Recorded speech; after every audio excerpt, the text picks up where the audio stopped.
हमने जहाँ पे सुबह को अपने को रोका था वहीं से हम क्लास शुरू करते हैं।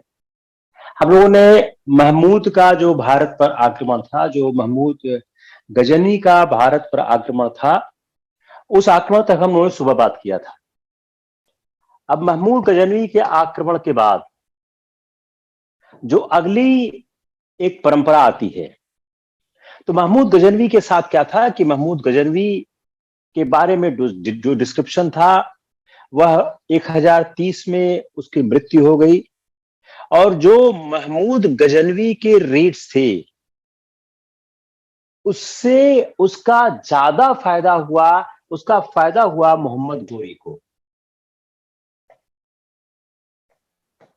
उसका फायदा हुआ मोहम्मद गोरी को।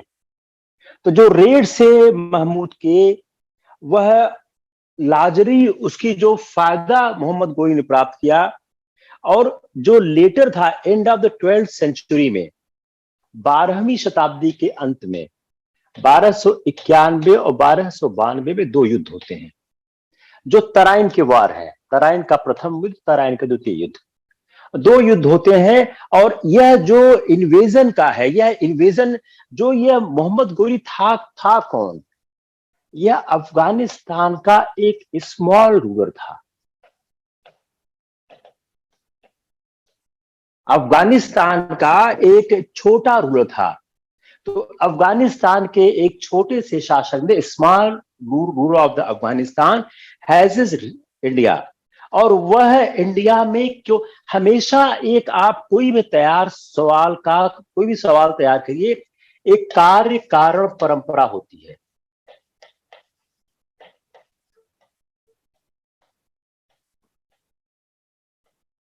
What this says, nothing happens without reason.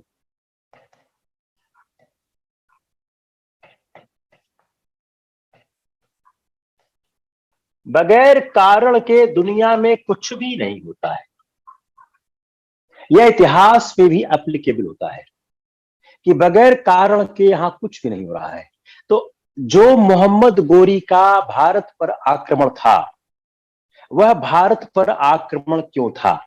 अगर हम इस सवाल को तलाशने की कोशिश करें, हमने पिछली बार तलाशा था कि महमूद गजनवी भारत पर आक्रमण क्यों करना चाहता था।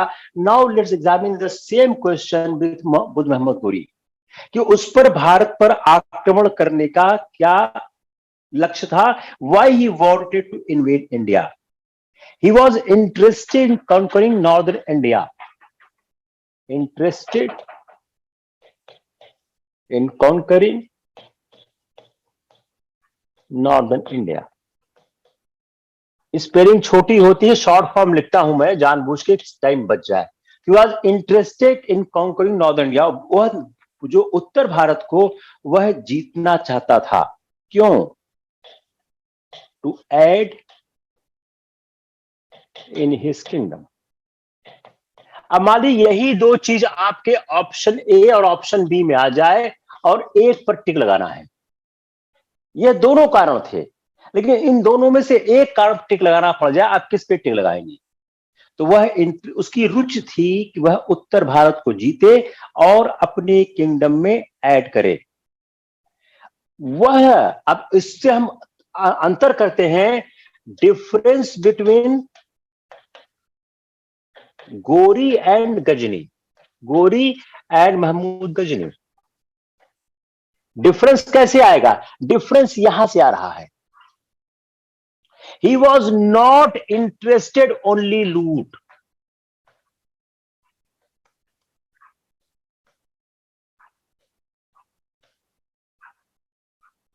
महमूद गजनी का मेन लक्ष्य था भारत में लूटकर अपने लिए बड़ी सेना का निर्माण करना। लेकिन जो मोहम्मद गोरी था, यह भारत के साम्राज्य को, जो नॉर्दर्न इंडिया का एम्पायर था, उसको अपने एम्पायर में ऐड करना चाहता था। तो आप रूल आउट क्या करोगे? Not merely. अब इसको कैसे? नॉट मियरली फॉर, शायद ये शब्द रहेगा आपके answer, for gold and jewellery. यहां से आप ये डिफरेंस कर सकते हो। यह जो पॉइंट है, यह पॉइंट महमूद में और मोहम्मद गोरी में फर्क ले आ रहा है। यह पॉइंट महमूद में मोहम्मद गोरी में फर्क ले आ रहा है। महमूद जो मोहम्मद गोरी है, it is not only merely gold jewellery, लेकिन जो महमूद गजनी था वह इसके लिए आया था। If you see these 2 points, you are able to answer a question. What is the difference of objective to invade India between Mahmud Ghazni and Muhammad Ghori? Hope it is clear. If it is not clear, you write on the chat. I will try more to clear it. जिसको भी clear ना हो आप तुरंत लिखो. I will try to clear it immediately. Fine. किसको clear नहीं हुआ? क्लियर. अब जो मोहम्मद गोरी था यह भारत में कैंपेन किया, और मोहम्मद का जो कैंपेन है वह वेल ऑर्गेनाइज था, और उसने ही लेफ्ट जो उसका कैंपेन था वो इस तरह ऑर्गेनाइज था कि मोहम्मद गोरी के आने के बाद उसका मोस्ट इंपॉर्टेंट कैंपेन था मोहम्मद गोरी का, वो किसके खिलाफ था? वह किसके खिलाफ? जो तराइन के 2 वॉर थे वो किसके खिलाफ थे? चौहान रूलर पृथ्वीराज तृतीय. चौहान रूलर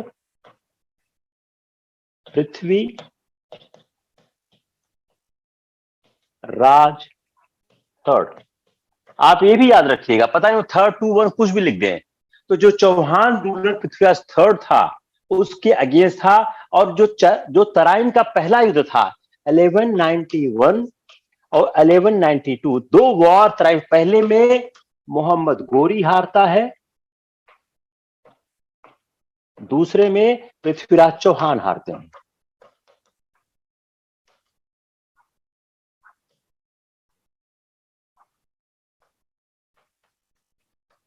पृथ्वीराज चौहान तृतीय हारते हैं. तो तराइन का युद्ध होता है. इसने अब तराइन के युद्ध का इंपॉर्टेंस क्या हो गया? इसने ओपन कर दिया दिल्ली का एरिया मोहम्मद के लिए, और he began to establish his power. वह जो यह तराइन का दूसरा युद्ध है, इसने दिल्ली को ओपन किया. किसके लिए? मोहम्मद गोरी के लिए. और वह अपने साम्राज्य की स्थापना करने लगा, और 1201-206 में इसका मर्डर हो गया. मर्डर की लोमहर्षक कहानी है, पृथ्वीराज रासो में इसको लिखा गया है. चंद बरदाई ने कहा है it is not for the importance of the history class. Hindi literature में इसका महत्व है क्योंकि रासो साहित्य आदिकाल का एक इंपॉर्टेंट चैप्टर है. तो 1206 में इसका मर्डर हो गया, और इसके मृत्यु के बाद कुतुबुद्दीन ऐबक भारत में शासन करता है. और कुतुबुद्दीन ऐबक के शासन के बाद जो एक नया वंश आता है जिसको हम मामलुक बोलते हैं, या जिसको हम बोलते हैं कि एक दास वंश है, वह भारत में आना शुरू होता है. अब यह एक समझने की आवश्यकता है कि आखिर जो टर्किश रूल दिल्ली में या भारत में आया, इसके लिए सवाल हमेशा पूछा जाता है, how in short period of 14 years the Turk had succeeded conquering many of the important cities and trade routes of northern India. सवाल क्या है कि 14 वर्ष के अंदर, विद इन 14 years, यह क्वेश्चन बड़ा अच्छा फिल्म्स का है. यह जब दिल्ली में ये लोग आए और दिल्ली में लोगों ने कब्जा किया, उस दिल्ली में कब्जा करने के बाद जो 14 साल के कार्यकाल के अंदर, विद इन 14 years, टर्क कैसे सक्सीड कर गए कि बहुत से इंपॉर्टेंट सिटीज और ट्रेड रूट को कब्जा करने के लिए. इसका आंसर किसमें है? इसका आंसर कहां पे है? आंसर है पॉलिटिकल लाइफ में. इसका आंसर किसमें है? इसका आंसर पॉलिटिकल लाइफ में है. जो उस समय एक पॉलिटिकल लाइफ थी, एक पॉलिटिकल एक्टिविटी थी. अब इस सवाल के जवाब में ऑप्शन ए, सोशल एक्टिविटी. देखिए सवाल ऐसे ही आते हैं सिविल सर्विसेज में. B, economic activity. C, cultural activity. D political activity. अब सवाल क्या है? Now go back again to the question. Hope I am not obstructing your black board. आप बोर्ड में हमेशा हट जाता हूं इसीलिए। अब देखिए सवाल क्या है। यू जस्ट इसके लिए आप क्वेश्चन पहले फ्रेम करो। क्वेश्चन क्या है कि 14 सालों के भीतर, अब 14 साल को हटा दो, यहां और शब्द क्या यूज करेंगे? इन the small span of the time. In the small span of time, ये शायद ज्यादा अच्छा शब्द है 14 साल के हैं।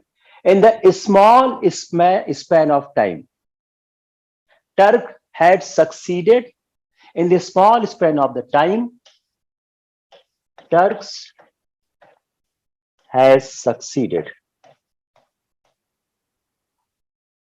हम तो देते हैं सेंटेंसेस को और आसान हो जाएगा। In the small span of time the Turk had succeeded. फिर करो, conquering many important cities and trade routes. What and how? Question बन गया? तो क्वेश्चन इज फ्रेम्ड। पहले आप क्वेश्चन के फ्रेमिंग का कंफ्यूजन दूर करिए। मैंने क्वेश्चन के पैराग्राफ सेंटेंस को जानबूझकर काट दिया ताकि उसकी जो उसका एसिमुलेशन माइंड में स्ट्रांग हो जाए। तो क्वेश्चन क्या हुआ कि 14 साल या in the short sorry short नहीं आएगा, शॉर्ट आएगा, रॉन्ग से वो। In the short span of time Turk has succeeded conquering many important cities and trade. इसको हिंदी में क्या कहेंगे? एक छोटे से अवधि के दौरान तुर्क भारत में, उत्तर भारत में या भारत में कई महत्वपूर्ण शहरों और कई महत्वपूर्ण व्यापारिक केंद्रों को, व्यापारिक रास्तों पर कब्जा करने में सफल रहे। उसका क्या कारण? A, the social activity of that point of time, economic activity of that point of time, cultural activity of that point of time and political life और activity of that point of time. अब इसको हम समझने की कोशिश करते हैं कि पॉलिटिकल एक्टिविटी उस समय की रिस्पॉन्सिबल क्यों थी। क्योंकि उस समय की जो पॉलिटिकल एक्टिविटी थी नॉर्थ इंडिया की, in the manner in which there economy and society was organised. अब देखिए, political activity, economic activity, social और कल्चर, इन चारों को हम एक साथ देखते हैं। हम स्टार्ट करते हैं इसको पॉलिटिकल एक्टिविटी से। उस समय का जो आंसर है, इस बात का जो उत्तर है, आंसर वो लाई करता है in the political activity of northern India kingdom, but in the manner which there economy and society was organised. क्या हो गया? पॉलिटिकल जो एक्टिविटी थी उसके साथ साथ जो सोसाइटी और इकोनॉमी ऑर्गेनाइज थी, सोसाइटी और इकोनॉमी ऑर्गेनाइज थी। उस समय, जिस समय भारत पर आक्रमण हो रहे थे, उस समय था क्या? आपस में संघर्ष लगातार हो रहा था। आपस तो अब जो हम एक सेंटेंस फ्रेम कर रहे हैं उस क्वेश्चन को का आंसर देने के लिए, उसमें पॉलिटिकल लाइफ के साथ एक चीज क्या क्या खास बात क्या है? उसके साथ खास बात क्या है कि उस समय जो साम्राज्य का ढांचा था, उत्तर भारत में जो साम्राज्य थे वह आपस में लड़ रहे थे। लेकिन किसी भी चीज को आंसर करते समय हमको सोसाइटी और इकोनॉमी की अंडरस्टैंडिंग समझनी होगी। इसी को ध्यान में रखकर फ्रेम कर रहे हैं दिस सेंटेंस कि जो इस बात का उत्तर किसमें निहित है, not only in political activity but in the manner there economy and society was organised. इस बात का उत्तर मात्र उनकी पॉलिटिकल एक्टिविटी में ही नहीं है, बल्कि इसका उत्तर निहित है किसमें? जिस तरह से अर्थव्यवस्था और समाज का उस समय संचालन चल रहा था। तो that's why we need to understand the economic organisation and society to answer this question. इस आंसर क्वेश्चन का आंसर देने के लिए हमको सोसाइटी और इकोनॉमी को समझना होगा। तो let's understand the economic changes in that period. Clear हुआ?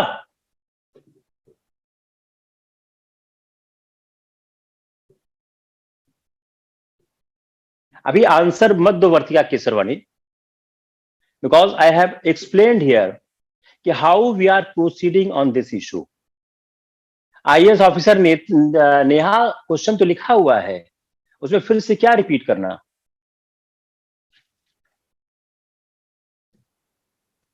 यह सिलेक्शन के पहले नाम के साथ आईएएस लिखने की परंपरा अच्छी परंपरा नहीं होती है। तो इट इज माई एडवाइस कि जो अपने नाम के साथ आईएएस लिख रही हो, ये काम वो अपने बाबुओं को, चपरासियों को, क्लर्कों को करने दो, आप खुद मत करो। तो जो उस समय की इकोनॉमिक चेंजेस थे, हम उसको समझने की कोशिश करते हैं। जो बिगेस्ट चेंजेस उस समय मध्य भारत में हो रहे थे, वो क्या था? System of collecting revenue. System of collecting revenue.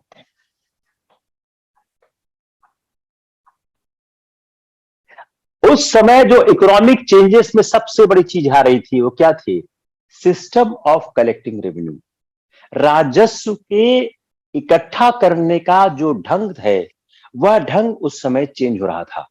तो जो सिस्टम ऑफ कलेक्टिंग रेवेन्यू था, वह नहीं रह गया था जो एंशिएंट इंडिया में था।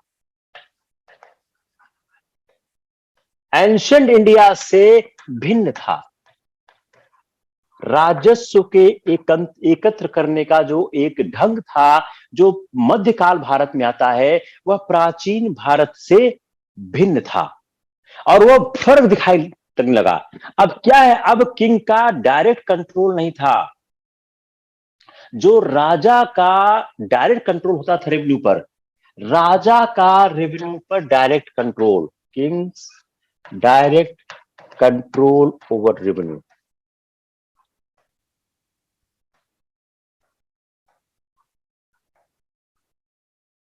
जो किंग का डायरेक्ट कंट्रोल रेवेन्यू पर हुआ करता था, वह अब नहीं रहा। और जैसे ही यह राजा का डायरेक्ट रेवेन्यू पर कंट्रोल हटा, उससे फर्क क्या आया? उसने जो जीवन के, लाइफ के जो अदर एस्पेक्ट थे, other aspects of the life, उसको भी चेंज कर दिया। अब देखिए, यहां से एक सवाल बन गया। आप इसको पूरा देखिए, इसको, ये जितना मैंने लिखा है, इससे भी आपका एक सवाल बन गया कि प्राचीन भारत में जो system, hope I am not fast, अगर मैं फास्ट में स्लो हो जाऊं, जो प्राचीन भारत में राजस्व के इकट्ठा करने का ढंग था, the way of collecting the system of revenue in the ancient India has undergone a massive transformation. Right now, the king is not directly controlling the revenue. This process of change, when the king is not directly controlling the revenue, जब राजा सीधे राजस्व का नियंत्रण नहीं कर रहा है, इसने जीवन के और सारे आयामों पर अपना असर दिखा दिया। It has given this issue has given the impact on the other aspect of the life. उसमें जीवन के और आयाम चेंज होने लग गए। अगर हम गुप्ता पीरियड से देखें, जब क्या हुआ? जब लैंड ग्रांट्स आने लग गई।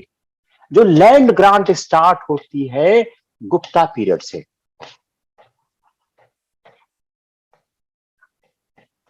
गुप्ता पीरियड से जो लैंड ग्रांट स्टार्ट होती है, जो गुप्ता पीरियड से जो लैंड ग्रांट स्टार्ट होती है, लैंड ग्रांट होती क्या थी? सैलरी के बदले लैंड देना, in the lieu of salary, in the lieu of salary land देना। सैलरी के बदले, सैलरी की जगह पर लैंड देना। इससे फर्क क्या हो रहा था? इससे फर्क क्या हो रहा था कि जो रेवेन्यू एक सर्टेन विलेजेस से आया करता था, वह जो लैंड है वह असाइन हो जाती थी, लैंड असाइन होती थी। किसको? जिसको सैलरी देना होता था। तो जिस ऑफिसर को आप सैलरी देते थे, उस ऑफिसर को आप क्या दे रहे थे? आप उसको लैंड असाइन कर रहे थे। तो उस ऑफिसर के पास क्या हो रहा था, सैलरी कैश में न जाकर लैंड जाना करती थी। और वो कैसे हुआ करती थी, जो उसके रेवेन्यू को कैलकुलेट करते थे, जो उसकी सैलरी होती थी उस सैलरी को कैलकुलेट करते थे, उसका आकलन लगाते थे, और उसी के बराबर का रेवेन्यू जो लैंड देती थी वह लैंड उसको एलोकेट कर दिया जाता था। तो जो ऑफिसर था वह अपनी सैलरी के इक्वल, जो उसको नॉर्मल सैलरी हुआ करती थी, उसके इक्वल रेवेन्यू का लैंड प्राप्त हुआ करता था।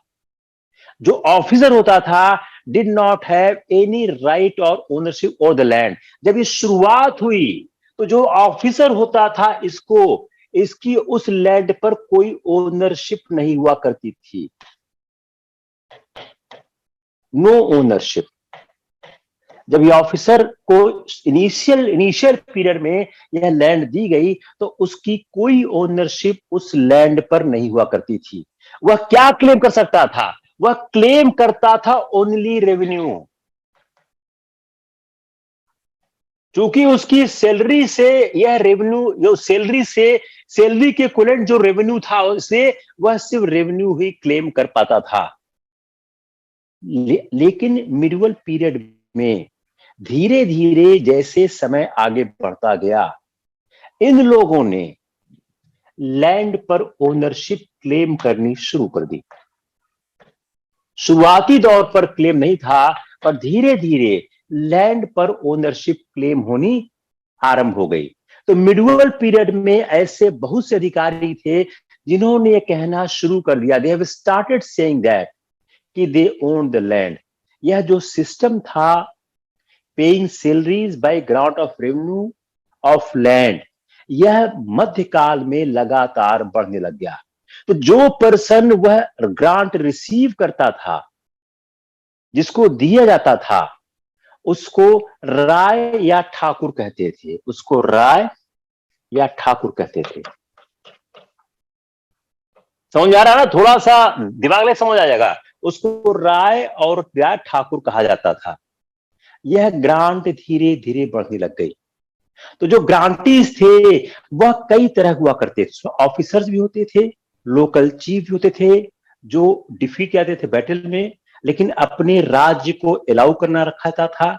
ब्राह्मण्स होते थे, जो लर्निड लोग होते थे, और जिनको लैंड दिया जाता था for the collection of revenue of the land. तो जो यह लोग कौन कौन होते थे, ऑफिसर्स होते थे, डिफीटेड किंग होते थे, जिनको हराने के बाद उनका राज्य दे देते थे, कि आप उनको कहते हैं कुछ उनको आप देते रहोगे, कुछ पैसा देते रहोगे। तीसरा लर्नेड ब्राह्मण्स होते थे। तो धीरे धीरे लोगों की संख्या इस वर्ग में बढ़ने लग गई जो लैंड ग्रांट के रूप में प्राप्त करते थे। अब जो इस तरह की ग्रांट थी, इसी में जो अग्रहार और ब्रह्मदेव थी, जो हमने आपको पढ़ाया था साउथ इंडिया में, अग्रहार और ब्रह्मदेव, यह दो नाम है। ये सवाल बहुत आता है प्रीलिम्स में कि अग्रहार क्या था और ब्रह्मदेव था। अग्रहार और ब्रह्मदेव ग्रांट था, यह ब्राह्मण्स होता था जो रिसीव करता था ग्रांट्स, और उसका कोई फर्दर ऑब्लिगेशन किंग नहीं था। जो ब्राह्मण अग्रहार या ब्रह्मदेव रिसीव करता था उसका कोई further obligation, no further obligation for the king.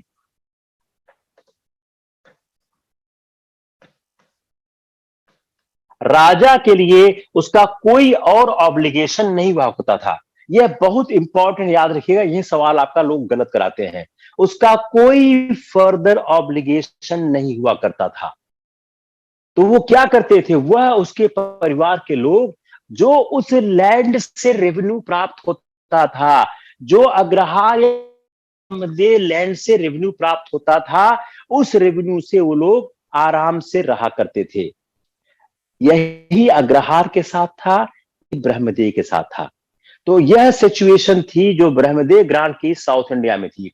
तो ब्रह्मदेव और अग्रहार एक ही चीज थी। बट जे अदर जो ग्रांटी थे, अब देखिए, इन पर कोई ऑब्लिगेशन नहीं था। अग्रहार ब्रह्मदेव पे। लेकिन इनके अलावा जो अदर ग्रांटी थे,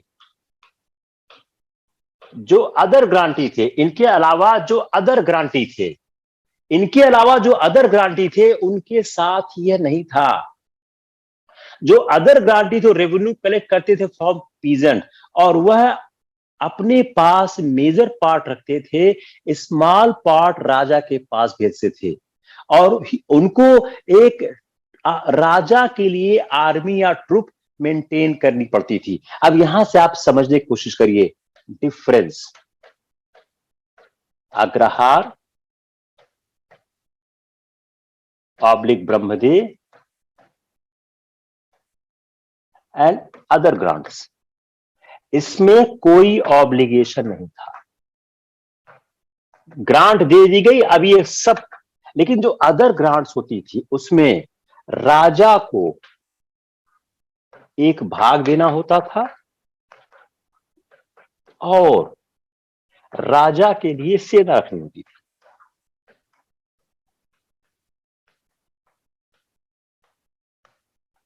और राजा के लिए सेना रखनी होती थी। क्लियर हो गया? दोनों में डिफरेंस क्या था? किसको क्लियर नहीं हुआ? तो एक ऑब्लिगेशन के आधार पर एक सवाल आपका प्री में बन सकता था। तो वह मेजर पार्ट रखता था, स्मॉल पार्ट वो राजा को देता था, और उसको यह आदेश होता था कि वह राजा के लिए सेना रखे, और राजा जब भी उस सेना की डिमांड करे, ऑन डिमांड, जब भी राजा उस सेना की डिमांड करे, सेना को राजा के पास भेजना होता था। क्लियर हो गया? अब जैसे जैसे ग्रांटी बढ़ रहे थे, अब नंबर ऑफ ग्रांटीज जैसे जैसे बढ़ने लगे, ये जो नंबर ऑफ ग्रांटीज है वह जैसे जैसे बढ़ने लगे, वह ज्यादा से ज्यादा लैंड राजा के हाथ से निकलकर ग्रांटी के हाथ में जाने लगी। तो ज्यादा से ज्यादा लैंड राजा के हाथ से निकल के ग्रांटी के हाथ, इससे नुकसान क्या हुआ? जो टोटल अमाउंट ऑफ रेवेन्यू था, इससे क्या हुआ? जो टोटल अमाउंट ऑफ रेवेन्यू था जो राजा के पास था, वह कम होने लगा। तो राजा की आय कम होने लगी। सबसे आसान शब्दों में, राजा की आय कम होने लगी। जब राजा की आय कम होगी तो उससे क्या होगा? राजा कम खर्च कर पाएगा। राजा कम खर्च करेगा, क्या होगा? राजा की सेना छोटी होगी, और राजा की सेना छोटी होगी, और क्या होगा? राजा सेना पर खर्च कम कर पाएगा। इससे क्या फर्क होगा? राजा कमजोर होगा। Yes, clear? मैं फिर रिपीट कर रहा हूं, जिसको अंग्रेजी में कर देते हैं, हिंदी में तो हो गया। As the number of grantee increased, as there are more and more number of grantees, then what it will impact? The revenue of the king will be decreased substantially. The decrease of the revenue will weaken the king, because the king will have the less income. If the king is having the less income, then he will not able to maintain a strong army. If the king is not able to maintain a strong army, the king authority over the subject, over the intermediaries, and over the other territory will be drastically reduced. इसके साथ साथ क्या हुआ कि जब राजा की शक्ति कमजोर होगी, तो जो डिस्ट्रिक्ट है, जो इंटरमीडिएरीज हैं, उस पर राजा का कंट्रोल कम होगा, और जो नंबर ऑफ जो इंटरमीडिएरीज हैं वह जब बढ़ने लगेंगे तो क्या होगा? एक चेन शुरू होगा, किंग, इंटरमीडिएरीज,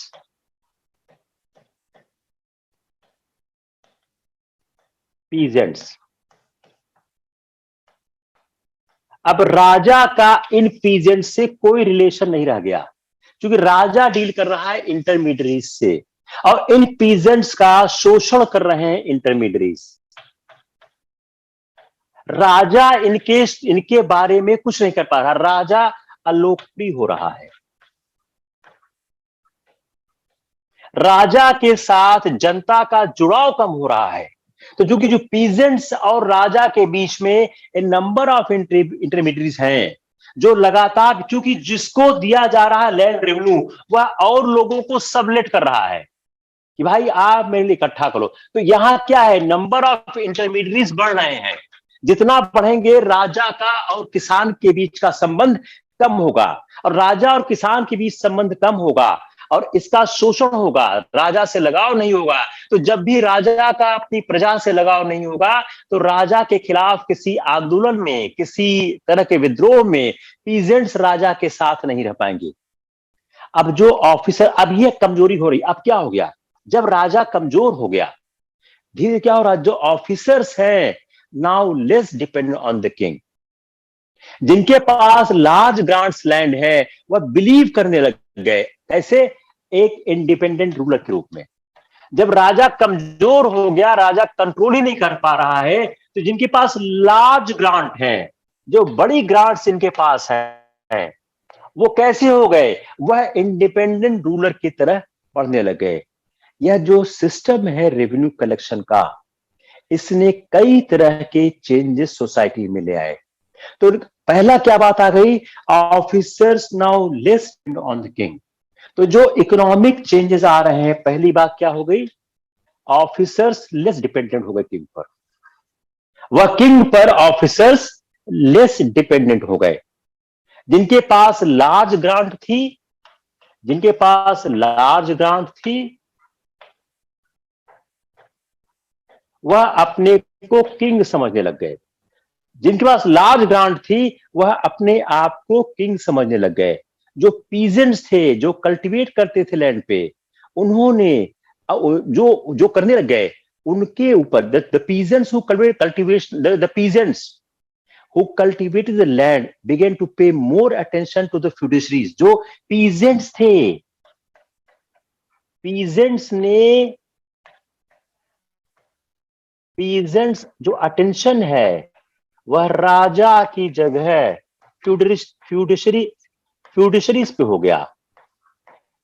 जो इंटरमीडिएट थे, जो सामंत थे, उन पर ज्यादा इंटरेस्ट हुआ। क्यों हो गया, क्योंकि जो डायरेक्ट कंट्रोल था राजा का हट गया। अब नाउ इसका फर्क क्या हुआ, जो अर्लियर पीरियड में, आप जैसे मौर्य काल को याद करिए, ऑफिसर्स थे, रेवेन्यू कलेक्ट करते थे in the name of king.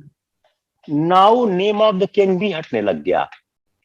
अगर आप मौर्य काल याद करिए, तो नेम ऑफ द किंग पर रेवेन्यू कलेक्ट होता था, लेकिन अब नेम ऑफ द किंग पर रेवेन्यू कलेक्ट नहीं हो रहा था, क्योंकि धीरे धीरे इंटरमीडिएट्स कंट्रोल कर रहे थे। अब जब वो रेवेन्यू कलेक्ट हो रहा था, वह किसके नाम हो रहा था, यह हो रहा था in the name of officers. जो आदमी कलेक्ट कर रहा था, वह अपने नाम पे कर रहा था, राजा का नाम यहां पे हट रहा था। इस जो राजा था वह बहुत दूर रहा करता था, उसका पीजेंट से कोई रिलेशन नहीं रहता था। अब नाउ जो रेवेन्यू है, वह डिवाइड हो रहा था राजा और फ्यूडिशरी के बीच में। अब कौन, जो किंग है, वह एक सेना, अब जो रेवेन्यू है वह डिवाइड हो रहा था किंग एंड ऑफिसर के बीच में। जब डिवाइड हो गया, तो राजा बड़ी सेना नहीं रख सकता था, राजा बड़ी सेना नहीं रख सकता था। जब पैसा ही नहीं है, तो बड़ी सेना राजा कैसे रखेगा। अब इसका नुकसान क्या हो गया, this was on the reason why the kingdom अपने आप को सुरक्षित नहीं कर पाए टर्किश अटैक। यह रीजन था, वह टर्किश अटैक से अपने आप को सुरक्षित नहीं रख पाए, टर्किश अटैक से सुरक्षित नहीं रख पाए।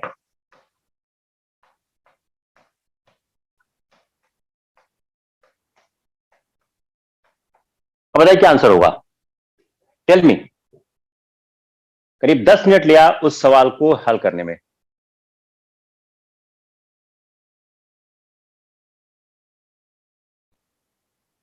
कोई आंसर, किसी कोई ओपिनियन?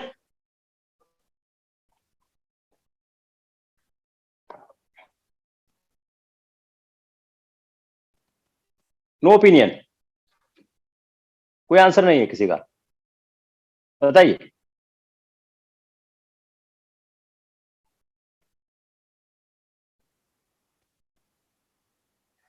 अब जो उस समय के जो परिस्थिति थी, अब राजा का और अपने सामंतों से, फ्यूडरीज से जो संबंध था, तो king was suppose to have a control over the feudatories. तो जो किंग का अपने फ्यूडिशरीज पे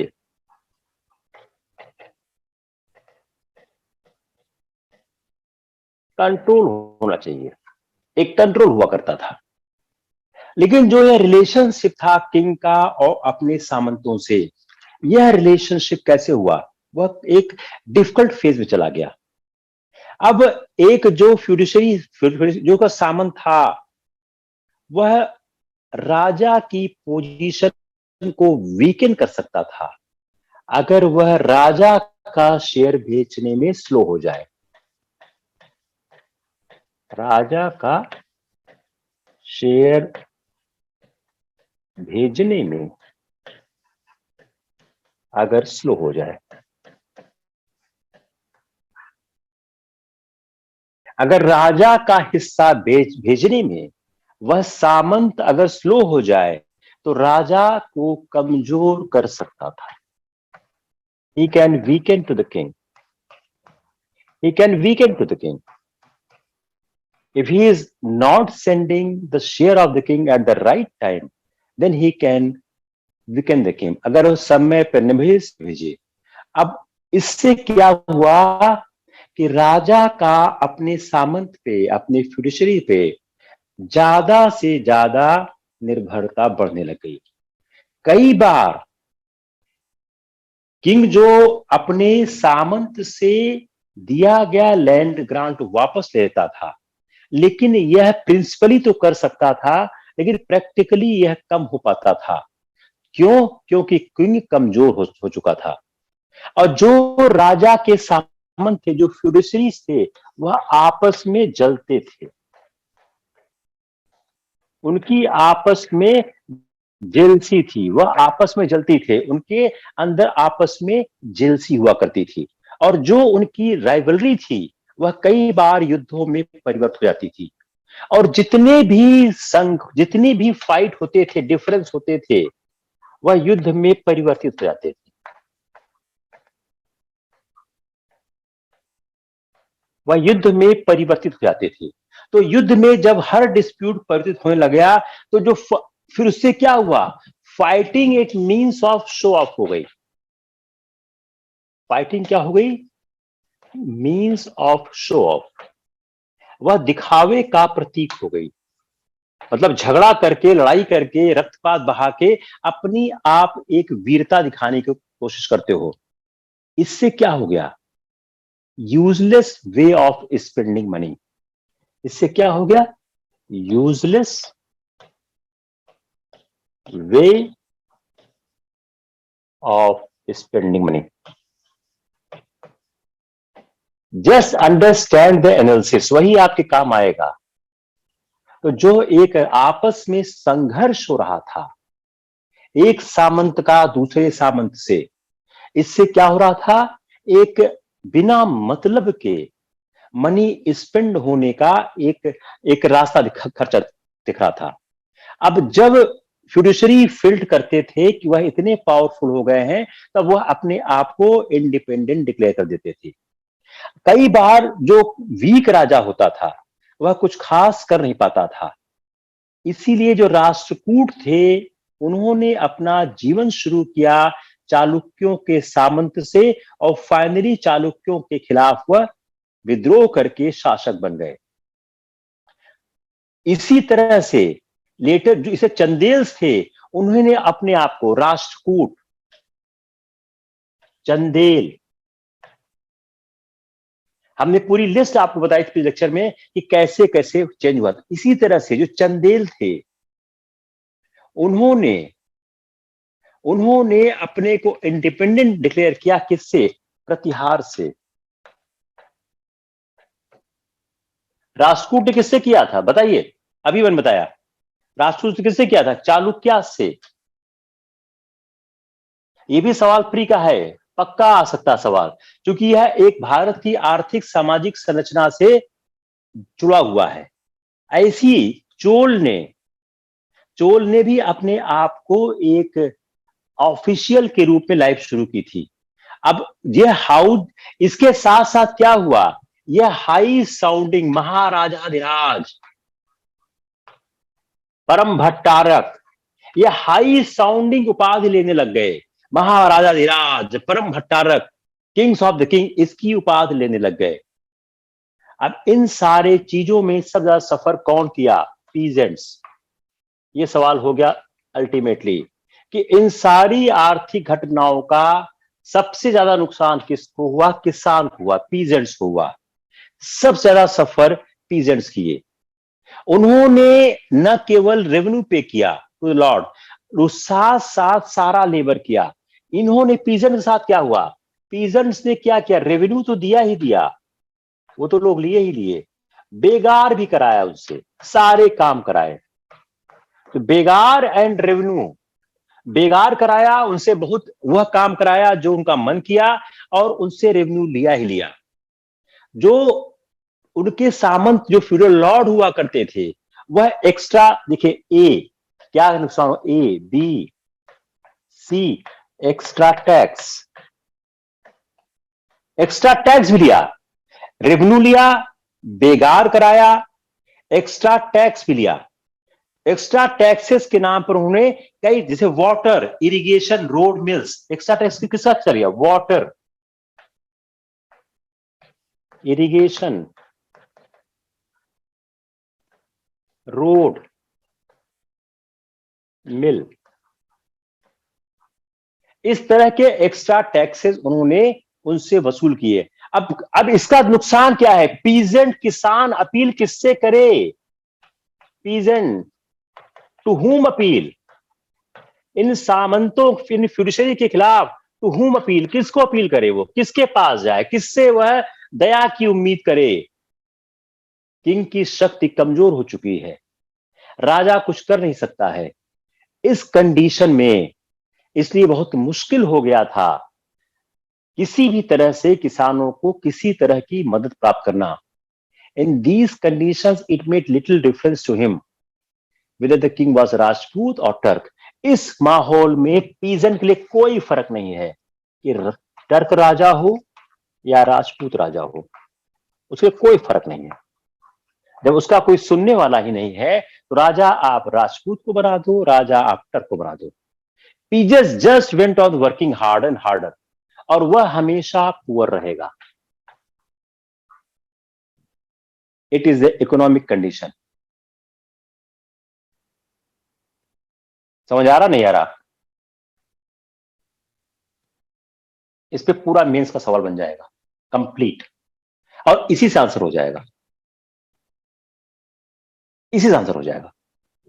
वह जीएस में आवे या ऑप्शन में आवे, कहीं भी आवे, यू कैन आंसर इट।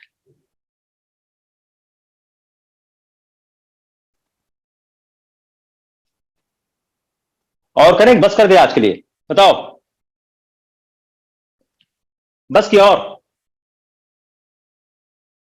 तो यह एक इकोनॉमिक कंडीशन थी, जिस इकोनॉमिक कंडीशन के आधार पर यह कहा जा सकता है, यह कहा जा सकता है कि वह क्या कारण थे, वह क्या कारण थे कि तुर्कों ने भारत पर कब्जा कर लिया। तो हम समझने की कोशिश क्या कर रहे थे? हम फिर वापस चलते हैं अपने उसी सवाल की तरफ, हम उसी सवाल की तरफ वापस चलते हैं कि जो टर्कों ने दिल्ली पर कब्जा किया, तो यह सवाल अक्सर पूछा जाता है, this question is often asked. सवाल क्या पूछा जाता है कि in short period of 14 years में, 14 साल के समय में, 14 ईयर्स के टाइम में, टर्क्स कैसे उस भारत के दो महत्वपूर्ण चीजों पर कब्जा किए, मोस्ट इंपॉर्टेंट टाउन्स और सिटीज पर, और दूसरा ट्रेड रूट्स पे कैसे कब्जा कर ले गए। वाई? तो जो टर्क्स थे उन्होंने ट्रेड रूट्स पे और मोस्ट इंपॉर्टेंट सिटीज पर कब्जा 14 साल के दरमियान कर लिया। ये कैसे कर लिया? इसका जो आंसर लाई करता है, आंसर लाइज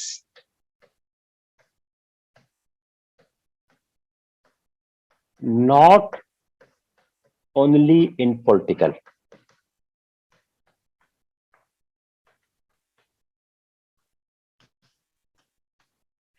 आंसर सिर्फ पॉलिटिकल इशू पर लाई नहीं करता है। जिस तरह से इकोनॉमी एंड सोसाइटी ऑर्गेनाइज हुई, जिस तरह से इकोनॉमी एंड सोसाइटी ऑर्गेनाइज हुई, यही चार्ट बना लो। 14 साल के अंदर तुर्कों ने भारत के most important towns and cities और ट्रेड पर कब्जा कर लिया। इस सवाल का जवाब क्या है? क्या इस सवाल का जवाब सिर्फ राजनीतिक नियत है? No, it is not only lies in the political life, in the not only lies in the political system, but the way economy and society has been organized at that point of time. So tomorrow I will take the society, then I will try to come on.